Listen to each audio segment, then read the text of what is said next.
প্রায় 10 কোটি টাকা মূল্যের ব্রাউন সুগার সহ এক মাদক কারবারিকে গ্রেফতার করল মালদা টাউন স্টেশন জিআরপি।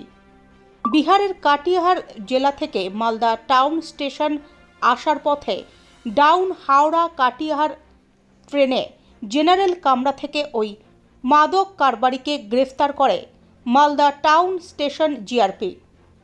ধৃতের কাছ থেকে উদ্ধার হয়েছে 2 কেজি 98 গ্রাম ব্রাউন সুগার, যার বর্তমান বাজার মূল্য প্রায় 10 কোটি টাকা বলে জিআরপি সূত্রে জানা গিয়েছে।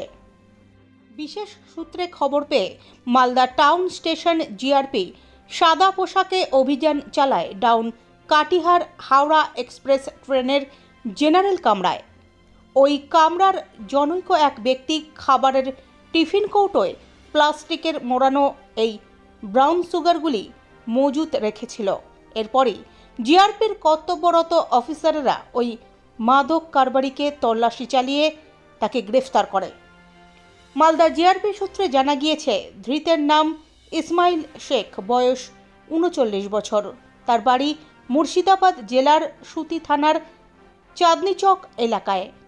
মূলত নাগাল্যান্ডের দিমাপুর থেকে মাদক কারবারিদের একটি র্যাকেটের কাছ থেকে এই ব্রাউন সুগার সংগ্রহ করেছিল ধৃত ওই ব্যক্তি। একটি খাবারের টিফিন কৌটোয় পরপর 4টি প্লাস্টিকের ছোট ছোট পাউচ ব্যাগে এই ব্রাউন সুগারগুলি মজুত করা হয়েছিল। অভিনব কায়দায় সেই খাবারের টিফিনকারী জেনারেল কামরার সেটের নিচের কোনো এক কোণায় রাখা হয়েছিল।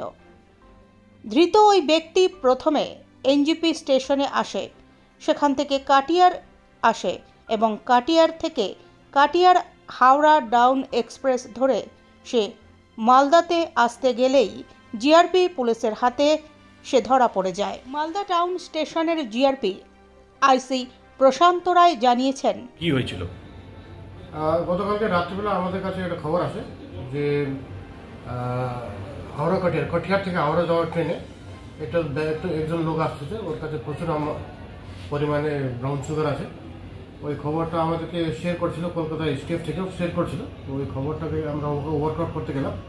তো ওই ট্রেন মালদাতে ঢোকার পরে আমরা একটা ব্যক্তিকে আটক করি। ওর কাছে একটা ব্যাগের মধ্যে 5 প্যাকেট ব্রাউন সুগার ছিল। মোট 2 কেজি 100 গ্রাম মতো মোট ব্রাউন সুগার ছিল। ওটাকে আমরা সিজ করেছি আর লোকটাকে আটক করেছি। কত টাকা? মার্কেট ভ্যালু যেটুকু আমাদেরকে খবর দিল, এটা 10 কোটি থেকে একটু বেশি হবে। 2 কেজি 100 গ্রাম মতো আছে। খুব ট্রেনে ছিল এটা ডাউন মানে কাটিহার থেকে হাওড়া ট্রেনে ছিল, কিন্তু এই ব্যক্তিটা আসছিল দিমাপুর, নাগাল্যান্ড থেকে দিমাপুর আসছিল আর যাচ্ছিল টুয়ার্ডস মুর্শিদাবাদ সুতি থানার আন্ডারে যাচ্ছিল। এটা কোথায় পাচার হওয়ার কথা ছিল? এটা ওই ফারাক্কা সাইডে, মানে ফারাক্কা মুর্শিদাবাদ সাইডে পাচার। আর এই কোথা থেকে এটা সংগ্রহ করেছিল? এ বলছে দিমাপুর, নাগাল্যান্ড থেকে সংগ্রহ করে নিয়ে আসছিল আর কি। আচ্ছা, নাগাল্যান্ড থেকে নিয়ে আসছিল। নাগাল্যান্ড থেকে নিয়ে আসছিল, দিমাপুর থেকে নিয়ে আসছিল। এর বাড়ি হচ্ছে ইসমাইল শেখ আছে, এর বাড়ি হচ্ছে সুতি থানা আন্ডারে পড়ছে, সুতি থানা, মুর্শিদাবাদ জেলা। আর এই ক্যারি করতে কোথায় গেছিল? নাগাল্যান্ড গেছিল, ওখান থেকে নিয়ে আসছিল। কম্পার্টমেন্টে ছিল আগে। হ্যাঁ, জেনারেল কম্পার্টমেন্ট, জেনারেল বগির মধ্যেই ছিল। আচ্ছা, জেনারেল বগি থেকে নাম ছিল, তখন আমরা আটক করি। কিভাবে পেলেন? মানে কোথায় ছিল এতগুলো জিনিস? একটা ব্যাগের মধ্যে, একটা পিঙ্ক কালারের ব্যাগ ছিল, ব্যাগের ভিতরে রাখা ছিল।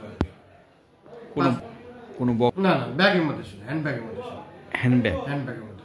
আর এ উঠেছিল কোথা থেকে?